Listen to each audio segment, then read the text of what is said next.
வணக்கம், welcome to சில்னஸ் IAS.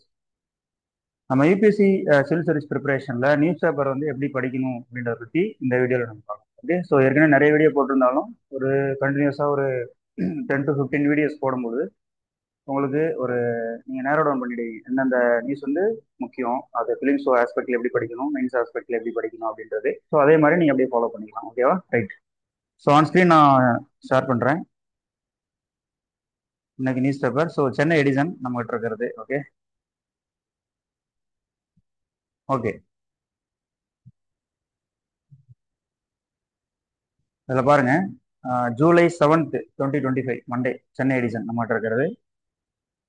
So front பேஜில் இந்த டாப் காரிடாரில் வந்து என்ன கொடுத்துருக்காங்கன்னா, two pressurised heavy water reactor get not to operate இருக்கு இல்லையா, அது இந்தியாவோட nuclear power corporation of India limited கீழே வரும். அது வந்து ஃபிலிம்ஸ் அண்ட் மெயின்ஸ் ரிலேட்டடாக இம்பார்ட்டன்ட். ஓகேவா?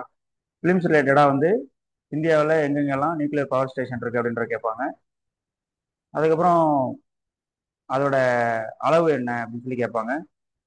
அதுக்கப்புறம் மெயின்ஸில் வந்துட்டு நம்ம நியூக்ளியர் எனர்ஜியோட இந்தியாவோட சிவில் நியூக்ளியர் எனர்ஜி பாலிசியை பற்றி சொல்லுங்க அப்படின்ற மாதிரி கேட்கலாம்.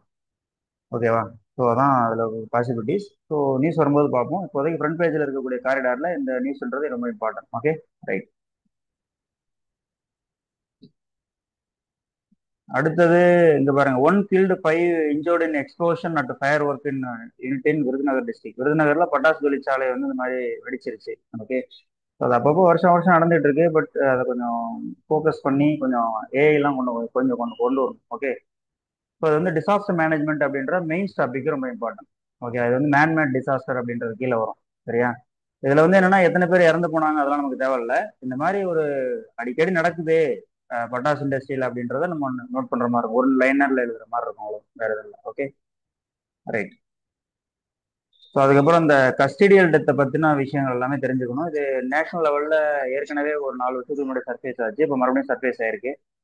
அப்படின்னா கஸ்டடியல் டெத்துனா என்ன, இந்தியன் பெனல் கோடுனா என்ன, ஓகே, கஸ்டடியல் டெத்துக்கு எதிராக என்னென்ன ப்ரொவிஷன்ஸ் இதெல்லாம் இருக்கு அப்படின்றதெல்லாம் கொஞ்சம் நோட் பண்ணிக்கணும். ஓகேவா?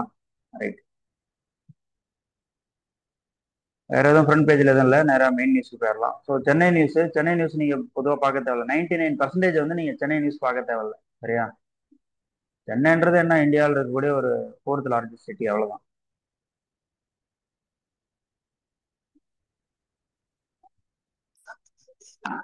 ரொம்ப முக்கியமானதாக இருந்தால் தான் பார்க்கணும், மற்றதெல்லாம் தேவையில்லை.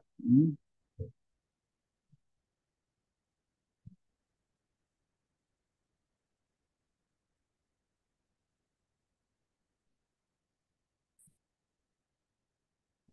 இதில் பாருங்களேன், யானையோட படங்கள் போட்டிருக்காங்க. ஸோ யானை பற்றி இப்போ தமிழ்நாடு சம்மந்தமான தமிழ்நாடு ஹெட்டிங்கில் வந்துருக்கு பாருங்களேன். தமிழ்நாடு சைடு யானை சம்பந்தமான நோய்கள் இது நியூஸ்லாம் வந்து இருந்துச்சுன்னா படிச்சுக்கணும். ஓகேவா? மிக முக்கியமாக இதில் வந்து எலிஃபென்ட் காரிடார் அப்படின்ற ஒரு வார்த்தை கொடுத்துருக்காங்க. ஸோ அப்போ எலிஃபென்ட் காரிடார்னா என்ன அப்படின்றத பார்க்கணும். அதுக்கப்புறம் எலிஃபெண்ட்டை பற்றின பேசிக் விஷயங்கள் எல்லாமே என்வரான்மெண்டல் நம்ம படிப்போம். ஓகேவா? ஸோ ஸோ அதை வந்து கொஞ்சம் பார்த்துடணும். சரியா? அவ்வளோதான். ஸோ எலிஃபென்ட் காரிடார்னா என்ன, இந்தியாவில் எங்கெங்கெல்லாம் இருக்கு, அதுக்கப்புறம் எலிஃபெண்ட்டுக்கான அந்த conservation plan, okay, project elephant அப்படின்றது எங்க இருக்கு, எந்தெந்த இடத்துல ப்ராஜெக்ட் எலிஃபென்ட்லாம் இம்ப்ளிமெண்ட் பண்றாங்க, ஸ்டேட் கவர்மெண்ட் எவ்வளோ பெர்சன்டேஜ் வந்து அதுக்கு ஒதுக்குறாங்க, சென்ட்ரல் கவர்மெண்ட் எவ்வளோ ஒதுக்குறாங்க அப்படின்றதெல்லாம் பார்க்கணும். யானையோட சயின்டிபிக் நேம் எல்லாமே பார்க்கணும். இப்போ நேஷனல் சிம்பிள்ஸ் வந்து யானை வந்து ஹெரிட்டேஜ் அனிமல் இல்லையா? ஸோ அப்போ இந்த ஹெரிட்டேஜ் அனிமல்னா அதுக்கான சயின்டிபிக் நேம் பார்க்கணும். அதோட வாழ்நாள் எவ்வளோ நாள், இந்தியாவில் எவ்வளோ இருக்கு யானை, அது கணக்கெடுப்பு வந்து எவ்வளோ நடந்திருக்கு, அது யார் கணக்கெடுக்கிறாங்க, எந்த ஆர்கனைசேஷனுக்கு கீழே வருது, எந்த மினிஸ்ட்ரிக்கு கீழே வருது அப்படின்ற மாதிரி பார்த்துட்டா போதும். Okay right.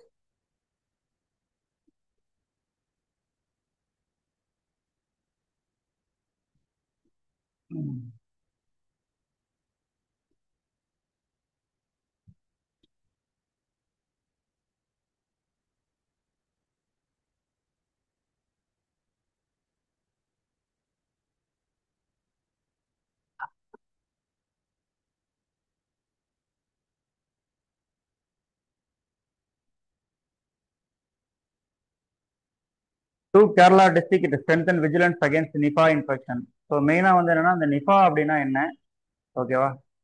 ஸோ இது வந்து எங்கெங்கெல்லாம் சர்ஃபேஸ் ஆகுது அப்படின்றத மெயினாக தெரிஞ்சுக்கணும். ஓகே, வேற ஒன்றும் இல்லை. ஓகே. ரைட். ஜென்ரலா அந்த மாதிரி அப்பப்போ டிசீஸ் அவுட் பிரேக் ஆகும். சரியா? எந்த மாநிலத்துல எந்த மாவட்டத்துல அவுட் பிரேக் ஆகுது அப்படின்றத தெரிஞ்சு வச்சுக்கணும். அதோட நோயோட சிம்டம், நோய்க்கான காரணம். ஓகே, அதுக்கு வந்து கவர்மெண்ட் ஆஃப் இந்தியா என்ன நடவடிக்கை எடுத்திருக்காங்க அப்படின்றத நோட் பண்ணிட்டா போதும். வேற எதுவும் தேவையில்ல. ஓகே, இத்தனை பேர் இறக்குறாங்க அதெல்லாம் அந்த கதையெல்லாம் தேவையில்ல. ஓகே, ஏதாவது மருந்து ஏதாவது புதுசா கண்டுபிடிச்சிருந்தாங்கன்னா அந்த மருந்தோட பேரை தெரிஞ்சுக்கணும், அவ்வளவுதான். ஓகே. ஓகே, அடுத்து பாருங்களேன். Team from UK land in Thiruvananthapuram, ships grounded R A fighter jet to airport hangar. Okay, இது கொஞ்சம் வித்தியாசமானது. நம்ம பே ஆஃப் பெங்கால்ல அரேபியன் ஓஷன்ல ஏதோ பயிற்சியை மேற்கொண்டுட்டு இருக்கும்போது இன்ஜின் ஃபெயில் ஆயிடுச்சுன்னு கொண்டாந்து திருவனந்தபுரத்துல கரை இறக்கிட்டாங்க. இப்போ வந்து ஃபிளைட் ஆன் ஆகும், ஐ மீன் ஃபிளைட் வந்து இன்ஜின் வந்து ஸ்டார்ட் ஆக மாட்டேங்குது. ஓகேவா? ஸோ அது கிட்டத்தட்ட 615 கோடி என்னமோ சொல்றாங்க. அது பைலட்டும் அதை விட்டு வெளில போக மாட்டேங்கிறாரு, ஏதோ ரகசியம்லாம் கசிஞ்சிரும் அப்படின்ற மாதிரி. ஏன்னா ஜென்ரலி இது மாதிரி பண்ணுவாங்க. ஓகே, இதுல தெரிஞ்சுக்க வேண்டியது என்னன்னா, இந்த ராயல் ஏர்போர்ட்ஸ் இருக்கு இல்லையா, அதான் அரச அரச பிரிட்டிஷ் அரசாங்கத்தோட ஏர்போர்ட்ஸ்னு இருக்கும், அரசருடைய ஏர்போர்ட் அப்படிங்கிற மாதிரி இருக்கும். ஸோ இது F-35B அப்படின்ற ஒரு மாடல் இது. சரியா? இது சும்மா தெரிஞ்சு வச்சுக்கலாம் நம்ம. இந்த என்ன கேட்பாங்க அப்படின்னா, F-35B இஸ் எ டேஷ், என்ன சொல்லுவாங்க ஆப்ஷன். இது வந்து பார்த்தோம்னா இது வந்து ஒரு ராயல் ஏர்போர்ட் ஃப்ரம் யூஎஸ் இல்லாட்டி யூகே அப்படின்னு மாதிரி அப்படி கேட்கலாம். இல்லாட்டி ஏதாவது இது வந்து செவ்வாய் கிரகத்துல ஒரு இடம் அப்படின்ற மாதிரி ஏதாவது சொல்லலாம். அந்த மாதிரி மாற்றி கேட்டுருவோம். இல்லை ரீசெண்டா ஒரு ஸ்ட்ரெயின் ஒன்று கண்டுபிடிச்சிருக்கோம், கொசுவோட ஸ்ட்ரெயின் கண்டுபிடிச்சிருக்கோம், அந்த மாதிரி இப்படி அடிச்சு விடுவாங்க. ஓகே, ஆமா.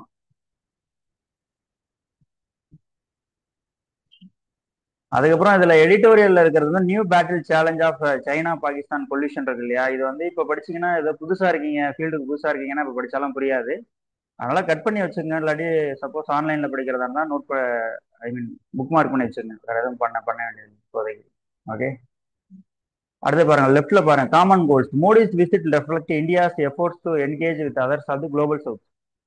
ஓகே, குளோபல் சவுத் பத்தி அப்படின்னா இந்த உலகளாவிய லெவல்ல தென் அரைக்கோளத்தில் இருக்கிற சதர்ன் ஹெமிஸ்பியர்ல இருக்கிற நாடுகளோட என்கேஜ்மெண்ட் ஆகிறது. ஓகே, ஸோ ரொம்பவே இது important. Global south, south south cooperation அப்படிலாம் இருக்கு. ஸோ இதை பற்றிலாம் நீங்கள் தெரிஞ்சுக்கணும் அப்படின்னா நீங்கள் இன்டர்நேஷனல் ரிலேஷன்ஸ்லாம் படித்தாதான் தெரியும். இப்போதைக்கு இந்த மாதிரி எந்தெந்த நாட்டுக்கு விசிட் பண்ணியிருக்காரு, ஒரு பயணம் போனாருன்னா எந்தெந்த நாட்டுக்கு போனாரு, அந்த நாட்டோட பேசிக்ஸ் எல்லாம் தெரிஞ்சுக்கணும். இப்போ அர்ஜென்டினா போனாருன்னா அர்ஜென்டினா எங்கே இருக்கு, முதல்ல அர்ஜென்டினாவோட கேபிட்டல் என்ன, அதோட கரன்சி என்ன, அதோட பாப்புலேஷன் என்ன, அதோட நிலம் வந்து எத்தனாவது இடம். இப்போ ஃபார் எக்ஸாம்பிள் அது 8th largest country in terms of area. ஆனால் தமிழ்நாடு அளவு தான் பாப்புலேஷன் இருக்கும். ஆனால் இந்தியாவுக்கு ஜஸ்ட் அடுத்த லெவலில் இருக்குது. சரியா? பரப்பளவில். ஸோ இந்த மாதிரியான விஷயங்கள் எல்லாமே தெரிஞ்சு வச்சுக்கணும். இப்போ அதோட கேபிட்டல் எங்கே இருக்குது அப்படின்றத பார்க்கணும். அதோட கேபிட்டல் வந்து அந்த நாட்டில் நடுவில் இருக்கா, ஓரத்தில் இருக்கா, கடலோரமாக இருக்கா, இப்படின்ற இந்த ஆங்கிளில் பார்க்கணும். ஓகேவா? ரைட். வேற எதுவும் அந்த இதில் தேவையில்லை. அதுக்கப்புறம் கேலோ பாரத் நிதி அப்படின்றதெல்லாம் தேவையில்லை, இப்போதைக்கு தேவையில்லை. ஓகே, நீங்கள் எல்லாமே எடிட்டோரியல்லாம் நீங்கள் எதாவது ஃபுல்லாக தான் படிக்கணும், அப்போ தான் ஐஏஎஸ் ஆக முடியலன்னு நினைக்காதீங்க. அவங்க இடம் வந்து ஃப்ரீயா இருக்குன்னு சொல்லிட்டு அவங்க புக்ல இதுல போடுறாங்க, ஹிந்துல. நம்ம எல்லா எடிட்டோரியலும் படிக்கணும் அவசியம் இல்லை. ஓகே,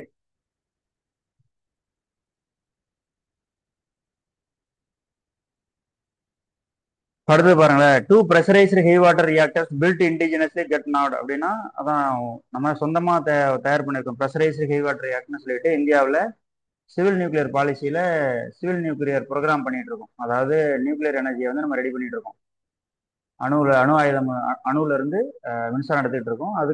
அதுல வந்து நம்ம உள்நாட்டிலேயே தயார் பண்ண, அதுக்கு உள்நாட்டிலே தயார் பண்ணப்பட்டு உருவாக்கப்பட்ட இந்த ப்ரெஷரைஸ்டு ஹெவி வாட்டர் ரியாக்டரை வந்து ஓகே பண்ணிட்டாங்க. ஓகே, செயல்பாட்டு கொண்டு வரலாம் அப்படின்ற மாதிரி. இது எங்கன்னா காக்ராபர் பவர் ஸ்டேஷன் இங்க இருக்கு பாருங்க. காக்ராபர் பவர் ஸ்டேஷன் குஜராத்தில் வந்து ரெடி பண்ணியிருக்காங்க. ஓகேவா? ஆமா. ஸோ இது வந்து பண்ணது யாருன்னா nuclear power corporation of India limited, NPCIL. ஓகேவா? ஆமா. இது வந்து கிட்டத்தட்ட 3 and 4 யூனிட் இருக்குன்னு அர்த்தம். 4 யூனிட்னா இப்போ 4 ரியாக்டர் இருக்கும். அதெல்லாம் ஒரே காம்பவுண்ட்ல இருக்கும், ஒரே கேம்பஸ்குள்ள இருக்கும். ஓகேவா? ஸோ அந்த மாதிரி. அப்போ வந்து என்னன்னா இந்தியாவில் எந்தெந்த நியூக்ளியர் ரியாக்டர் எங்கெங்க இருக்கு, அதோட கெப்பாசிட்டி என்ன, அது எந்த மாநிலத்தில் இருக்கு அப்படின்றதான் கொஸ்டினபிள் ஏரியா. சரியா? அப்போ அதுக்கப்புறம் அடுத்த லெவல்ல வந்து இந்தியா வந்து நியூக்ளியர் எனர்ஜியில எவ்வளவு பர்சன்டேஜ், இப்போ 100 யூனிட் மின்சாரம் தயாரிக்கிறாங்கன்னா அதுல இது அணு ஐ மீன் அணு மின்சாரம் அப்படின்றது எவ்வளவு இருக்கு, சரியா? அணு மின்சாரம் அப்படின்றது எத்தனை பெர்சன்டேஜ், ஹைட்ரோ எலக்ட்ரிசிட்டின்றது எத்தனை பெர்சன்டேஜ், கோல்ல இருந்து எடுக்கிறது எத்தனை பெர்சன்டேஜ் அப்படின்றதெல்லாம். உங்களுக்கு புதுசா வர்றீங்க அப்படின்னா உங்களுக்கு இப்பதான் ஃபீல்டுக்குள்ள வரீங்கன்னா உங்களுக்கு ஆச்சரியமா இருக்கும். என்னது, கடல்ல இருந்து மின்சாரம் எடுக்கிறாங்களா, குப்பையில இருந்து மின்சாரம் எடுக்கலாம், காற்றாலையில இருந்து மின்சாரம் எடுக்கிறாங்களா அப்படின்றது கொஞ்சம் புதுசா இருக்கும். அந்த பேசிக் எல்லாமே படிச்சுட்டு பேரலா இதை படிச்சீங்கன்னா உங்களுக்கு யூஸ்ஃபுல்லா இருக்கும். அவ்வளவுதான். Okay, right.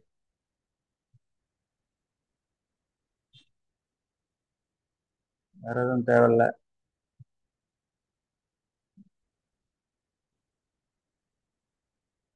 அடுத்து பாருங்க, minorities panel without chairperson single since April இருக்கு இல்லையா? இதை வந்து நீங்க எப்படி படிக்கணும்னா, மைனாரிட்டிஸ் பேனல் அப்படின்றது என்னென்ன, ஓகேவா? அதாவது மைனாரிட்டிஸ்க்குன்னு சொல்லி இருக்கக்கூடிய இந்தியாவில் இருக்கக்கூடிய கான்ஸ்டியூஷனல் ப்ரொவிஷன்ஸ் வந்து என்ன, லீகல் ப்ரொவிஷன்ஸ் வந்து என்ன, இந்த மாதிரி ஆர்கனைசேஷனல் ப்ரொவிஷன்ஸ் அல்லது இன்ஸ்டிடியூஷனல் ப்ரொவிஷன்ஸ் அப்படின்றது என்ன. ஒரு ஆர்கனைசேஷனுக்கு இன்ஸ்டிடியூஷனுக்கு என்ன வித்தியாசம்?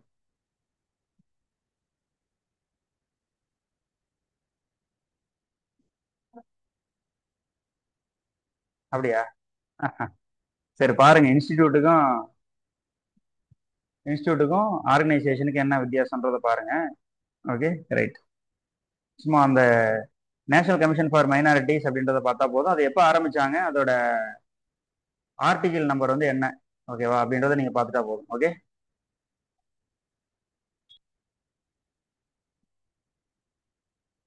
அடுத்து பாருங்க, cooperative must be India's economic backbone. Amit Shah சொல்லியிருக்காரு. ஸோ இந்தியாவோட கோஆபரேட்டிவ் செக்டர்ல என்னென்னலாம் இயங்குது, அமுல் தெரியும் இல்லையா, Anand milk union limited of Gujarat, ஓகேவா? ஸோ அவங்க வந்து நெக்ஸ்ட் இயர் வந்து 1 lakh crore வந்து கிராஸ் பண்ண போறாங்களாம் அதோட டர்ன் ஓவர், சரியா? அதனால கொஞ்சம் நல்லா தெரிஞ்சுக்கங்க. மற்ற மற்ற எதெல்லாம் கோஆபரேட்டிவ்ல நம்மளால பண்ண முடியும் அப்படின்றத பத்தி சொல்லியிருப்பாங்க. அந்த 5 point road map for growth, இது பாருங்க, he introduces a 5 point road map for growth, ஓகேவா? அது ரொம்ப முக்கியம். இந்த இதுல இது வந்து மெயின்ஸ் ஓரியன்டாகவும் இதுல கொஸ்டின் வரும், பிலிம்ஸ் ஓரியன்டாகவும் வரும். இங்க பாருங்க, 5 பாயிண்ட்ல வந்து பாருங்க, ஃபர்ஸ்ட் வந்து people. First people meaning every initiative must be benefit ordinary Indian. Second வந்து பேக்ஸ், ஸ்ட்ரென்தனிங் அவர் பிரைமரி கோஆபரேட்டிவ் நெட்வொர்க். தேர்ட் வந்து platforms meaning digital infrastructure. Fourth வந்து பாலிசி ரிஃபார்ம்ஸ். ஃபிஃப்த் வந்து ப்ராஸ்பரிட்டி, சரியா? ஸோ இந்த மாதிரி ஒரு 5 விஷயத்த வந்து ஃபோக்கஸ் பண்ணியிருக்காங்க, ஞாபகம் வச்சுங்க. இந்த 5 தான் கொஸ்டினபிள் ஏரியா. இதுல இப்போ ரீசெண்டாக இன்ட்ரடியூஸ் பண்ண கோஆபரேட்டிவ் ஸ்ட்ரென்தன் பண்றதுக்கு கவர்மெண்ட் ஆஃப் இந்தியா இன்ட்ரடியூஸ் பண்ண அந்த 5 காம்பனண்ட் என்ன அப்படின்னு சொல்லி கேட்டுட்டு 5 கொடுத்துட்டு இதுல டிக் பண்ணுங்க அப்படின்ற மாதிரி கொடுத்துட்டு லைட்டா ஒன்று மாத்தி விட்டுருவாங்க. அப்போ இதை நீங்க உத்து உத்து படிக்கணும், சரியா? ஆமா, நான் சொல்லிட்டேன், இதான் கொஸ்டினபிள் ஏரியா, வேற எதுவும் இல்லை. Okay, right. இதெல்லாம் தேவையில்ல. அடுத்து environment impact study for Nicobar project downplays earthquake risk இருக்குல்ல. இதுல வந்து ஜென்ரலி வந்து எர்த்குவாக் வர்றதுக்கான காரணங்கள், சரி, அது எல்லாமே பேசிக் ஜியாகிரபில நீங்க படிப்பீங்க. அதை படிச்சதுக்கு அப்புறம் நீங்க அதை படிச்சீங்கன்னா ஓகே ஆகும், சரியா? வேற எதுவும் இப்போதைக்கு தேவையில்ல.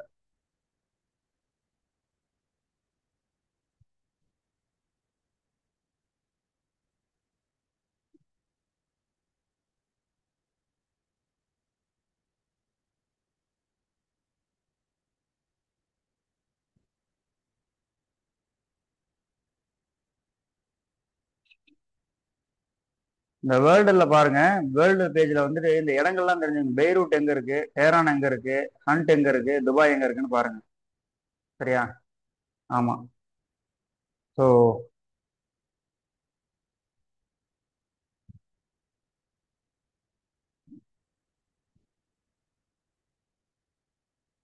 ஓகே, வேற எதுவும் தேவைப்படாதது இல்லை. இதில் ஜென்ரலா இந்த மாதிரி குண்டு வெடிக்கிறது, காணாம போறது, மிஸ் ஆகுறது போல இந்த மாதிரியான விஷயங்கள் தான் அதில் போற்றே ஆகும். இந்த இடம் மட்டும் நிறைய தெரிஞ்சுங்க, அவ்வளவுதான், வேற ஒன்றும் இல்லை. ஓகே, இதுல வர ஜியாகிரபி, இன்னும் சொல்ல போனா இதுல வர ஜியாகிரபிக்கல் லொகேஷன்ஸ் எல்லாம் தெரியணும், வேற ஒன்றும் இல்லை. ஓகே,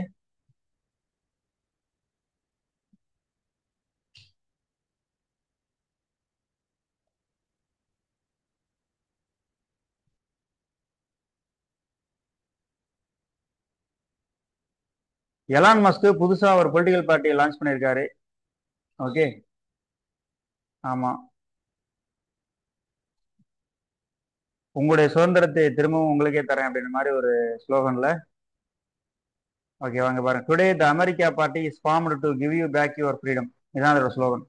அவங்களோட மோட்டோ தான் அமெரிக்கா பார்ட்டி. அவர் ஆரம்பிச்சிருக்கிறது வந்து தி அமெரிக்கா பார்ட்டி அப்படின்ற மாதிரி. ஓகே, சரி.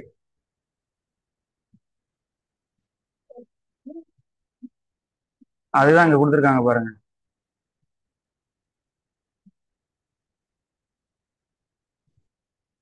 ரெண்டு தான் இருக்கணும். இவங்க ஒன்று ஆரம்பிச்சிருக்காரு. இதை ஏதாவது ஒரு வேளை ஒரு அந்த ரீபப்ளிக் டெமோக்ராட்டிக் கூட ஏதாவது மெர்ஜ் பண்றதுக்கு ஏதாவது பார்ப்பாங்கன்னு நினைக்கிறேன். பார்க்கலாம்.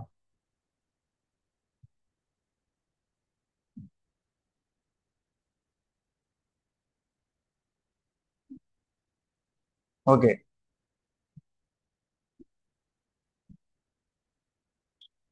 அவ்வளோதான்.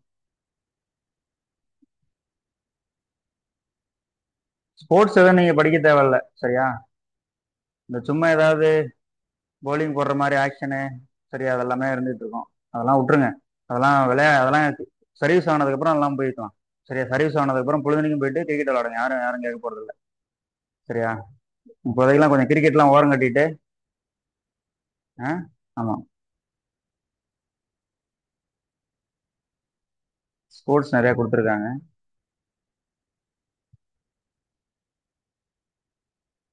இந்த மாதிரி ஏதாவது கார் விளம்பரம் அந்த மாதிரி ஏதாவது கொடுத்துருந்தாங்க அப்படின்னா அதுல வந்து ஏதாவது அதோட ஃபீச்சர் இருக்கு இல்லையா, காரோட ஃபீச்சர் இந்த இடத்துல கொடுத்துருப்பாங்க. இந்த இடத்துல காரோட ஃபீச்சர் ஏதாவது கொடுத்துருந்தாங்கன்னா அதை பத்தி நோட் பண்ணீங்க, அவ்வளவுதான். அதோட டெக்னாலஜி, அதுக்கு what is technology behind it, அது மட்டும் தெரிஞ்சா போதும். சரியா, அடுத்தது சயின்ஸ் ஃபுல்லாவே படிச்சாகணும். டெய்லி வர்ற சயின்ஸ் எல்லாமே படிங்க. ஓகேவா? ஆமா.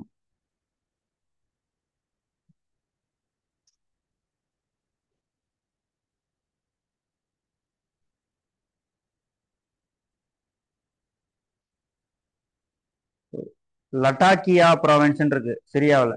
சிரியாவில் வந்து இந்த மாதிரி காட்டுத்தீ பரவி இருக்கு. ஓகே, லட்டாக்கியா ப்ராவின்ஸ் அப்படின்றது. ஓகே, அதாவது ராபியா அப்படின்றது அதோட இடம். சிரியாவில் இருக்கக்கூடிய ராபியா அப்படின்றது ஒரு இடம். அதான். அப்புறம் இந்த டெக்ஸ்ட் அண்ட் கன்டெக்ட் வந்து பெருசா தேவையில்ல. நம்ம மெயின்ஸ் ஓரியன்டா இருக்கிற சில நம்பர்ஸ் மட்டும் தெரிஞ்சுக்கலாம். மற்றபடி எதுவும் தேவையில்ல. இப்போ சொல்றேனே, இப்போ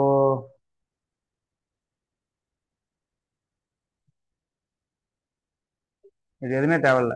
இந்த நம்பர்ஸ் எதுவுமே தேவையில்ல. சரியா,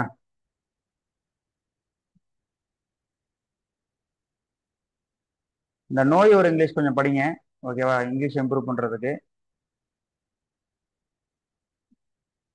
இது தேவையில்ல.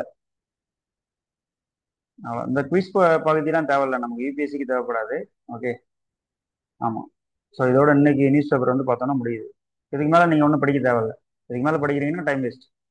அது ஒன்றும் பிரயோஜனமா இருக்காது. சரியா, இந்த ஆங்கிளில் மட்டும் படிங்க, போதுமானது. ஓகே, ஸோ இது மாதிரி வந்து கண்டினியூஸாக ஒரு 10 to 15 days நம்ம கொடுப்போம் நியூஸ் பேப்பர். ஓகே, நம்ம சைட்ல இருந்து அதை வச்சு ஒரு லவுக்கு நேரோ டவுன் பண்ணிடுவீங்க. ஓகே, இவ்வளோதான் படிக்கணும், வேற எதுவும் படிக்க தேவையில்லை அப்படின்ற மாதிரி. Okay, right. ஸோ இதோட இந்த நியூஸ் செஷன் முடிச்சுக்கலாம். ஓகே, மறுபடியும் அடுத்த நியூஸ் பேப்பர் செஷனில் சந்திக்கலாம். நன்றி, வணக்கம், தேங்க்யூ. ஓகே.